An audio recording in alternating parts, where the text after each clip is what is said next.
नमस्कार श्रोते हो. दीपक रेगे कथाकथन चॅनलवर तुम्हा सगळ्यांचं मनापासून स्वागत. श्रोते हो, आज तुम्ही ऐकणार आहात नीला पाटणकर लिखित उमलत्या कळ्या एक परतीचा प्रवास ही कथा. उद्घाटन समारंभाचा सकाळचा कार्यक्रम आटोपून निहान गाडीनं घरी परतत असताना समारंभाच्या ठिकाणी घडलेल्या घटनेचं दृश्य त्याच्या डोळ्यासमोरून जात नव्हतं. बालवयात कॅन्सरग्रस्त झालेल्या मुलांच्या मदतीसाठी करमणुकीच्या कार्यक्रमाचं उद्घाटन त्याच्या हस्ते झालेलं होतं. छोट्या मोठ्या कॅन्सरग्रस्त मुलामुलींचा एक संगीत नाटिकेचा कार्यक्रम तिथे सादर करण्यात आला. तो चालू असताना त्यातल्या एका लहान मुलीला भोवळ आली आणि ती खाली पडली. वेळीच तातडीचे उपाय करून ती शुद्धीवर आली. त्या निरागस बालिकेची तळमळ पाहून निहान बेचैन झाला. वैचारिक बैठक असलेल्या निहानचं मन हळवं आणि कनवाळू होतं. त्या क्षणाचा तो विविध दृष्टिकोनातून विचार करण्यात मग्न झाला होता. विचारांची गती गाडीच्या वेगाची जागा घेत पळत होती.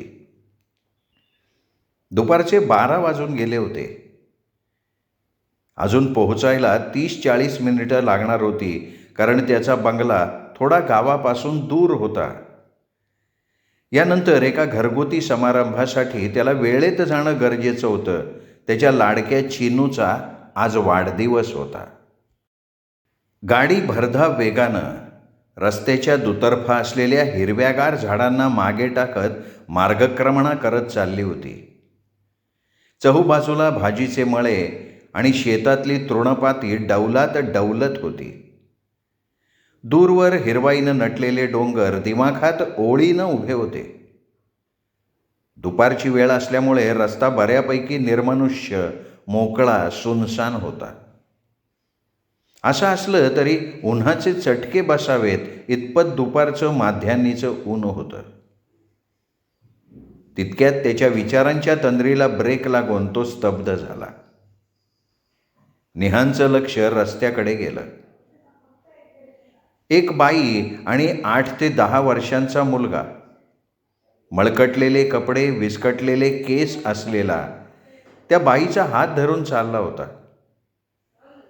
त्या बाईने लज्जारक्षणासाठी जितकं वस्त्र हवं तितकं फाटकं वस्त्र अंगावर परिधान केलेलं होतं. अनवाणी पायानं दोघं हातात गाठोडं घेऊन चालले होते. ते दृश्य बघून तो भावूक झाला. का कोण जाणे, निहानचं हृदय ऋणानुबंध असावेत असं गलबलून आलं आणि त्यांची कणव येऊन क्षणाचाही विलंब न लावता त्याने ड्रायव्हरला गाडी थांबवायला सांगितलं. निहान गाडीतून खाली उतरला आणि नकळत त्याच क्षणी त्याची पावलं त्या दोघांच्या दिशेनं वळली. विषण्ण नजरेनं तो त्या दोघांकडे बघत राहिला. काय हे जीवन! ज्या वयात त्या मुलानं बागडावं, फुलावं, शाळेत जावं, तो आज या अवस्थेत आहे. मुलं ही देवाघरची फुलं असतात हेच आपण आजपर्यंत कथा, कादंबरी, कवितेतून वाचत आलोत, पण प्रत्यक्षात हे असं आहे का? या कोमेजलेल्या पाकळ्यांचं पुढचं भवितव्य काय असेल? अशा कैक उमलत्या कळ्या फुलण्याआधीच कोमेजून जात असतील. हा एकच मुलगा नाही तर अशी अनेक मुलं या भूतलावर असतील. त्यांचं पुढे काय? हा प्रश्न त्याच्या नजरेसमोर आला. ते दृश्य पाहून निहान चक्रावून गेला होता. डोक्यात असं विचारांचं थैमान चालू असताना कानावर आलेल्या "आई ग" या आवाजाने तो भानावर आला. त्या मुलाच्या पायाला खोलवर झालेली उघडी जखम बघून तो स्तब्धच झाला. ह्या महिलेचा काय दोष असेल हे जाणून घेण्यासाठी तो 2 पावलं पुढे सरकला. त्या चिमुकल्या पावलाला बसणारे चटके त्याच्या डोळ्यातनं स्पष्ट दिसत होते. त्या जीर्ण वस्त्रातल्या महिलेच्या डोळ्यात एक आशेचा किरण चमकतोय असं त्याला वाटलं. आपण काही तिची आणि तिच्या मुलाची मदत करू शकू का, असा विचार त्याच्या मनात चमकून गेला. विचारणा केल्यानंतर असं कळलं की त्या बाईचा नवरा दारू पिऊन नित्य मारझोड करे. मुलाला बायकोला वेठबिगारी कामाला लावून स्वतः मटका जुगारात बायको मुलाचे पैसे घालवी. मुलाला शिक्षणाची आवड आणि गती होती, पण तो शाळेत जातो म्हणाला की त्याला बेदम मारत असे. त्यातच त्याच्या पायाला ती जखम झालेली होती.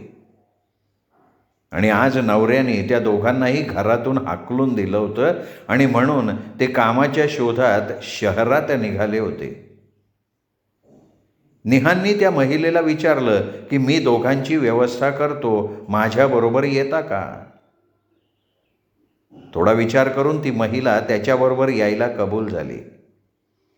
दोघांना गाडीत बसायला सांगून निहान पुढच्या प्रवासाला निघाला.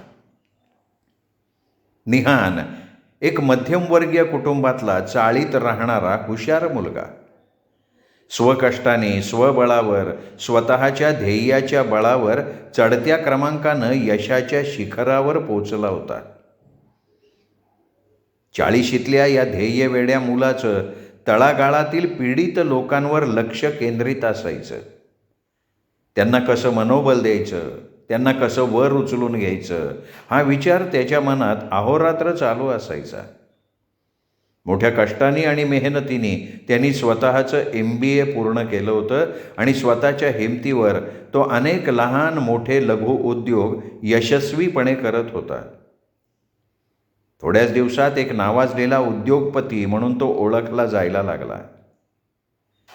लहानपणीच अपघातात त्याचे आई वडील गमावल्यामुळे तो मावशीकडेच लहानाचा मोठा झाला होता. त्यामुळे परिस्थितीची झळ लागणं म्हणजे काय हे त्याला ठाऊक होतं. आपण ज्या परिस्थितीतून आलो त्या परिस्थितीचा तो कधीच विसर पडू देत नव्हता. गावाबाहेर एक टुमदार बंगला, गाडी, व्यवसाय, यात तो 2 मुलं आणि बायकोसह गर्क होता. घरी पोहोचल्यावर पत्नी नेहाला सगळी घडलेली हकीकत सांगून त्या दोघांची वॉचमनच्या आउटहाऊसमध्ये तात्पुरती राहण्याची सोय करून दिली. नेहाने आपले स्वतःचे कपडे, साडी इत्यादी तिला दिलं आणि आपल्या मुलाचे नचिकेतचे काही कपडे त्या बालकाला दिले. चौकशी केल्यावर त्या मुलाचं नाव सागर आणि महिलेचं वासंती होतं हे कळलं. सागरच्या जखमेवर त्याला डॉक्टरांच्याकडे पाठवून प्रथमोपचार करून घेतले. हा सगळा सोपस्कार उरकून चिनूचा वाढदिवस मोठ्या थाटामाटात, खास तिच्या आवडीचे आईने केलेले पदार्थ करून साजरा झाला. सागरचं न्हाऊमाखू झाल्यावर त्याला आणि त्याच्या आईला म्हणजे वासंतीला घरी नेहानं केलेला केक आणि सुग्रास जेवण खायला घातलं. चिनू, आज तुझ्या वाढदिवसानिमित्त नव्या भावाची ही भेट तुला मी देतोय, असं निहाननी चिनूला सांगितलं. आजपासून हा तुझा सागर दादा आहे. हे ऐकून चिनू आनंदानं नाचायलाच लागली. निहाननी दुसऱ्या दिवशी सागरची अनाथाश्रमात राहण्याची, शिक्षणाची व्यवस्था करून दिली आणि वासंतीला पापड लाटण्याचं काम मिळवून दिलं. तिथेच एका ओळखीच्या महिलेकडे तिची राहण्याचीही सोय करून दिली. पापड लोणच्याचा तो त्याचाच व्यवसाय होता. वासंतीला थोडी अक्षर ओळख होती. तिला रात्रीच्या शाळेत घालून जुजबी व्यवहाराला लागेल असं शिक्षण घ्यायला पाठवलं. त्याच्या कारखान्यातल्या इतर स्त्रियांनाही तो तिथे पाठवून शिक्षण देत असे. त्या महिलांच्या बरोबर वासंतीही जायला लागली. हळूहळू ती त्यात पारंगत झाली, रुळून गेली. अधूनमधून निहान सागरचं शिक्षण कसं चाललंय तेही पाहत होता. त्याच्या प्रगतीवर लक्ष ठेवून होता. 6 महिन्यातच त्याने अभ्यासात चांगली चुणूक दाखवली आणि तो गुरुजींचा लाडका शिष्य झाला. दिवसामागून दिवस जात होते. वासंतीच्या गाठीशी 4 पैसे जमा झाले. इकडे सागर चांगले मार्क मिळवून वरच्या वर्गात जात होता. एका कोवळ्या होतकरू जीवाला मार्गी लावल्याचं सुख निहानला त्यातून मिळतच होतं. सुट्टीमध्ये निहानच्या व्यवसायात तो मदत करून 4 पैसे कमवून बचत करत होता. सगळं उत्तम सुरळीत चाललेलं होतं. कमावलेल्या पैशातून त्याने पुढचं MBA पर्यंतचं शिक्षण पूर्ण केलं. मग निहानने स्वतःच्या एका फॅक्टरीत त्याची मॅनेजरच्या हुद्द्यावर नेमणूक केली. मुलांनी आणि आईनी स्वबळावर छोटंसं घर घेतलं. तिथं सुखात दोघं राहत होते. सागर चुणचुणीत आणि हुशार असल्यानं धंद्यातल्या खाचाखोचा, फायदा तोट्याचं गणित, चढ उतार चांगलंच जाणून घेत होता. निहानचा मुलगा इंजिनियर होऊन अमेरिकेला पुढच्या शिक्षणासाठी गेला आणि मुलगी मेडिकलचं शिक्षण घेत होती. धर्मपत्नी नेहा ही CA असल्यानं धंद्याची आर्थिक बाजू भक्कम सांभाळत होती. त्याचा व्यवसायाचा व्याप दिवसेंदिवस वाढत होता, त्यामुळे त्याचीही धावपळ होत होती. मेहनतीचं गोड फळ त्याला मिळत होतं. त्या कष्टातही त्याचा आनंद सामावलेला होता. नुकतंच घरगुती वस्तूंचं उत्पादन तो परदेशी निर्यात करायला लागला होता. इतक्या दिवसांच्या सहवासानं वासंती आणि सागर यांच्याविषयी जिव्हाळा निर्माण होऊन ते घरातलेच एक मेंबर झाले होते. सागर निहानच्या परिवारातला दुसरा मुलगाच होता. घरगुती अडीअडचणीला दोघेही आपलंच घर समजून मदतीला धावून येत. सागर नेहाला अम्मा म्हणत असे तर वासंती अम्मा ताई म्हणे. महिन्यातून एकदा निहान बालरुग्ण कॅन्सर पेशंटना खाऊ घेऊन जात असे. अलीकडे नेहमीच तो सागरलाही बरोबर नेत असे. सागरसुद्धा तिकडे जायला उत्सुक होता. त्याला त्यांचा लळा लागला होता. त्याचा कळवळा बघून मुलं खुश होत. अर्धा पाऊण तास त्यांच्या सवे बागडण्यात मजेत जात असत. नियतीने पुढे काय वाढून ठेवलंय हे कुणालाच माहिती नसतं. असंच एकदा सकाळी 9 वाजता ते दोघं कॅन्सर सेंटरला जायला निघालेले असताना निहानला थोडं बेचैन वाटलं, म्हणून तो निघता निघता पटकन सोफ्यावर येऊन बसला. सागरचं त्याच्याकडे लक्ष गेलं. निहानच्या चेहऱ्यावरनं त्याला काहीतरी वेगळंच वाटलं, म्हणून त्याने नेहाला जोरात हाक मारली की अम्मा लवकर या, सरांना काहीतरी होतंय. त्यांनी विचारलंही, बरं वाटत नाहीये का सर? नेहा मुलांना द्यायचा खाऊ आणि निहानसाठी पाण्याची बाटली आणायला नुकतीच आत गेली होती. ती तशीच धावत बाहेर आली. त्याची अवस्था पाहून त्याच्या तोंडावर पाणी शिंपडलं.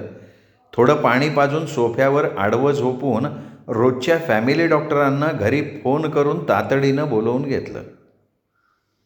कामाच्या दगदगीनी आणि ताणामुळे आजकाल त्याचं BP थोडं वाढलं होतं.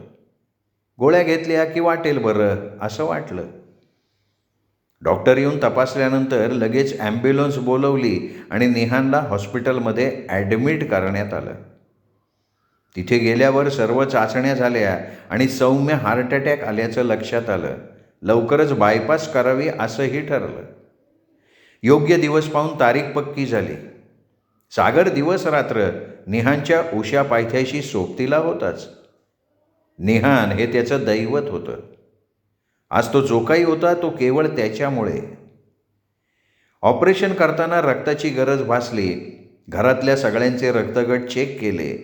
त्यात सागरचा रक्तगट मॅच झाला. हाही एक दैवयोगच म्हणायचा.